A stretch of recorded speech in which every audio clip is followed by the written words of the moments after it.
What's up, everybody? Welcome back. We're here with some more NFL DFS picks and lineup advice. This time it's Thursday Night Football, Week 13. Buffalo Bills, New England Patriots, divisional matchup.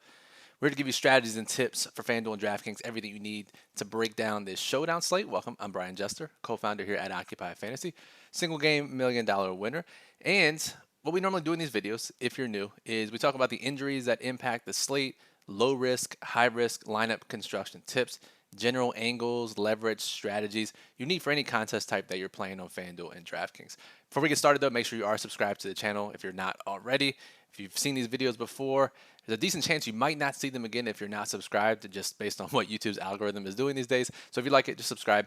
Also, give us a thumbs up. We appreciate it. Lets us know to continue to make these videos, helps others find the video. Any questions you have about the slate, comment on the video below. Happily, we'll get back to you before the slate locks tonight. If you want in-depth answers, join our Discord server, occupyfantasy.com/Discord. All the info is in the description below. So let's jump into it. Bills, Patriots.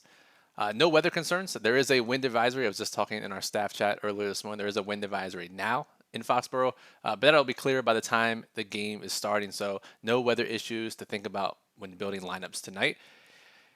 So let's start from the top down. Jacoby Myers, for those of you who played the Thanksgiving slate, were well aware of his in-game injury against the Vikings.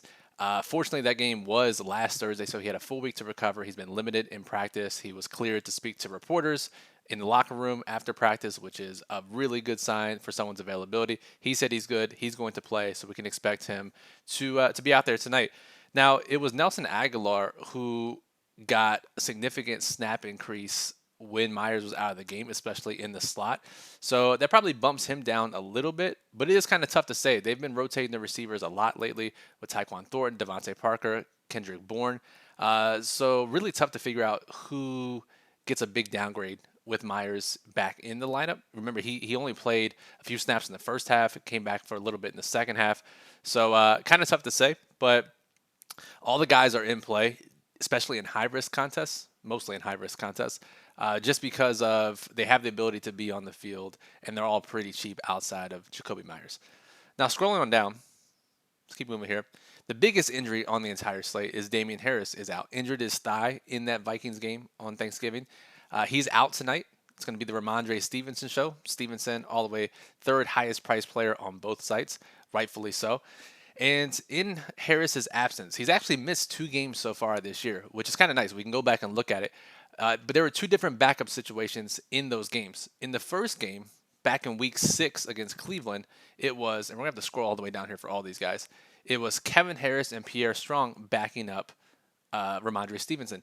Now, both these guys are rookies. Patriots do not trust them clearly as of right now. These guys combined for 5 touches in that game, despite, let's look here, despite New England winning 38-15. So this game was completely in control. And Stevenson handled almost all the touches in that game. The other game, week 9 against Indy, was another blowout, 26-3. And J.J. Taylor was called up off the practice squad. And he saw 10 rushing attempts, 1 target in that game. And he's going to be extremely popular tonight if he's called up from the practice squad. Now, as you see here in the RotoWire news item on DraftKings, he was released last week from the active roster, re-signed to the practice squad. He can be elevated again today since he was released. So we'll have to monitor this at 4 p.m. Kevin Harris, and Pierre Strong are both on the active roster. So there's a chance they don't even call J.J. Taylor up. They just roll with those 2 guys behind Stevenson. But this is a must-win game. They clearly trust J.J. Taylor over those other guys. But how much can they really trust him or feel that he's valuable if they were willing to subject him to waivers when he was released from the active roster last week? He could have been picked up by anybody. He wasn't signed back to the practice squad. So it's not like they're super in love with Taylor and what he does. It's just that he's the best of the group remaining. And I guess they didn't expect Damian Harris to be injured last week. And I guess they didn't expect anyone to even attempt to pick him up once he was released. And they were right since he was signed back to the practice squad. I will say, though, so in this game, he got 11 opportunities. It was a blowout. 5 of his 11 touches came in the fourth quarter when the game was in hand, up by 3 scores. In the fourth quarter of that game, Stevenson only saw 1 touch. So assuming this game is in hand, and it should be, it's a lower spread, 4, 3.5, 4, 4.5. It should be the Stevenson show, especially in a must-win game, in a divisional game. So while Taylor will be extremely popular if he's activated, We'll have to see. The ownership could change if he's not activated. It will change, in fact, if he's not activated. But it'll be interesting because it's a very clear leverage spot in largest contests where honestly J.J. Taylor probably or any of these backups won't see more than 5 touches, assuming the game is in hand. Yet they're going to be extremely popular. It's rare to get that kind of leverage, but we'll talk about that more in the high risk section. Let me scroll back up here, and I think that's it. Yeah, so those are the biggest injuries that we have to concern ourselves with on tonight's slate. Now, speaking of low risk contests, 50-50s, double ups, head to heads, just have to beat half the field to double your money. If you read our showdown guide, which if you haven't already, make sure you do read it. The link is in the description. Use code GUIDE50 to get an extra 50% off. Since you're watching this video, we'll do that for you. But historical information on how to beat showdown contests. Lots of data in there. Talks about low risk and high risk. Now, it was constructed a couple of years ago, but all the same principles apply.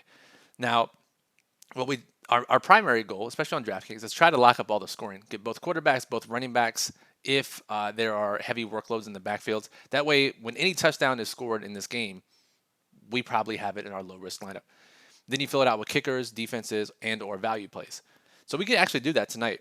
If we captain Josh Allen, who everyone's going to do, and we play Stevenson, and we play Mac Jones, and we play Devin Singletary, 24.50 per player may not seem like a lot, but if J.J. Taylor is going to be 50% plus in these types of contests, we have to play him just to block it. And this is a safety move, right? We only have to beat half the field. We don't have to get first place. So by playing J.J. Taylor, that accomplishes a lot of things. It gives us the salary savings and it protects us from anyone else playing him. 4,700 per player, you can fill him in with whatever kicker or defense value that you like in that range. So very straightforward and simple on DraftKings tonight. Now we'll go back over to FanDuel. This is where you have to make a decision, as you normally do on FanDuel in low-risk contests. Diggs is too expensive here for a receiver in low-risk contests. Stevenson, as the workhorse, you have to play. Mac Jones is tough to play, too, at 13.5. I mean, you see, he had a great game last week from a fantasy perspective against the Vikings. But again, not a quarterback that has traditionally scored many points in fantasy this year. So we'll probably opt to play Singletary on the favorite team. 82.50 per player. We could play a kicker. We could play a value play. This is the way I would go tonight in low-risk contests, but also wouldn't fault you if you wanted to go Mac Jones over Singletary or Mac Jones. Even then, I don't know, man. It's kind of tough because I'm not sure what else you can do here with it's tough. Wow, this is really tough because Mac Jones, that extra $1,500 in savings really impacts who you play at the bottom of the player pool. And as we know, punting that final position, much more easier on DraftKings when you only have 5 spots on FanDuel where they're a lot more valuable. Punting any spot there is truly a long-term negative EV move. So would not advise you doing that. So instead, I think you have to play Singletary or even drop down from Singletary to play one of these receivers over Mac Jones in low-risk contests. But again, it's a tough low-risk night as it normally is on FanDuel. All right, let's talk about the exciting stuff. Let's talk about high-risk contests, leagues, satellites, GPPs, exponential payouts. Have to beat a lot of people to get a lot of money. Doesn't matter how many entries you have. It's all about the contest structure and the payout structure. As we head over back to DraftKings, it's a Josh Allen slate, so we know Josh Allen is going to be the most popular captain, as he always is. But 2 very clear angles tonight, just outside of the captain. Obviously, you could play a different captain, get different. That's one way. But there are 2 other ways that are very simple tonight that I'm kind of shocked that the field is doing, that it just seems so easy once we look at it. The first is the J.J. Taylor angle. If he's going to be that popular, however much it is in high-risk contests, 15, 20, 25%, there's not much down there, right? The easiest move is to not play a guy who's going to get like 5 touches at most, and let 25% of the field or however much just eliminate themselves and let them pay for the rake. That's the easiest move possible in high-risk contests. Can J.J. Taylor score a touchdown? Yes. Can he score 5-6 points and be optimal? Sure. Odds are it's not that high. And he might not even be active again. Well, this could all change. That's why you need to read the Daily Plug later this afternoon when our writer Abismo posts it. Have updated information. It updates through lock. That we have the most up-to-date strategies and information. But that's the easiest one for me. The second one, and this applies to both sites, and it may seem counterintuitive because Buffalo are favorites here. But the field, because of the pricing, are actually going to play balanced or New England heavy builds, 3 to 4 New England players in their lineups because of the pricing. Like if you're going to, especially if you play Allen at captain, Diggs is 11.6. Gabe Davis is 8K, who no one's going to play despite him being an underperforming wide receiver this week. For those who don't know, guys who have gotten a lot of air yards, targets recently generally have a blow-up game in the near future. That is coming for Gabe Davis. And on a showdown slate, you want to get some exposure to him in the captain spot when he's in that, when he gets that designation, which he has tonight. So, and no one's going to play Gabe Davis at this price, considering his last few games. McKenzie, after his big game last week, priced up to 6,800. Singletary is affordable at 7K. He's the one true affordable guy. Knox, 6,200. No one's going to pay for his 3 catches at $6,200, right? Then you have Bass and you have the Bills defense down here. But everyone else is expensive, which means in order to fit Diggs and or Allen, you have to play more Patriots players just based on how the pricing is. So if the field is going to play balanced or New England heavy lineups on both FanDuel and DraftKings, when New England is not a great offense, when they are 4-point underdogs here, when most of their scoring is going to go through their primary running back in Ramondre Stevenson, guys, the easy answer here is to play Buffalo heavy lineups. And I can't believe this is a contrarian option on a showdown slate. But if we play 4-2 stacks, we play 5-1 stacks, we play 4-1 stacks on FanDuel, the field is not going to be doing that as much as they should be on this slate. I mean, you could play Josh Allen, Diggs, Gabe Davis, 4K per player. Let's add in another one. Let's see here. Let's say we add Tyler Bass. $39.50 per player. Somehow, despite this super correlated lineup, the field is not going to play it as much as they should. So, easy game. High-risk contests, leagues, satellites, GPPs, play Buffalo heavy lineups as probably the best angle tonight. Now you add in the fact that you don't include J.J. Taylor, now you're rolling for the largest contest. So there are more strategies, of course. There are different levels to how you play showdown slates and how you get unique and how you get different from the field. So a lot of those are in the showdown guide, and our writer Bismo, as I mentioned before, will outline any more strategies in the Daily Plug this afternoon. That's also linked in the description. That normally posts by 2 p.m. or 3 p.m. Eastern on our site.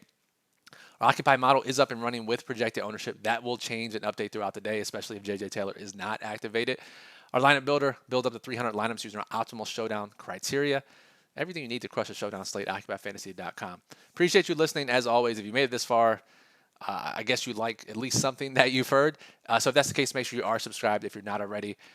Because we're putting out multiple videos per day, the YouTube algorithm isn't necessarily pushing all of our videos to people, especially NFL videos, even if you liked them before. So just making sure you're subscribed is the best way to see this again in your feed in the future for all these Monday and Thursday showdown slates. Any questions, comment on the channel below. Comment on the video below. We'll happily answer them. I'll monitor the channel throughout the day. If you want in-depth answers, you want to chat with us, you want to sweat the games out with the staff and other members of the community, join our Discord server, OccupyFantasy.com/Discord, where you can find the instructions to join. So, Brian Jester, Occupy Fantasy, thanks for listening, and good luck in tonight's Bills and Patriots showdown slate.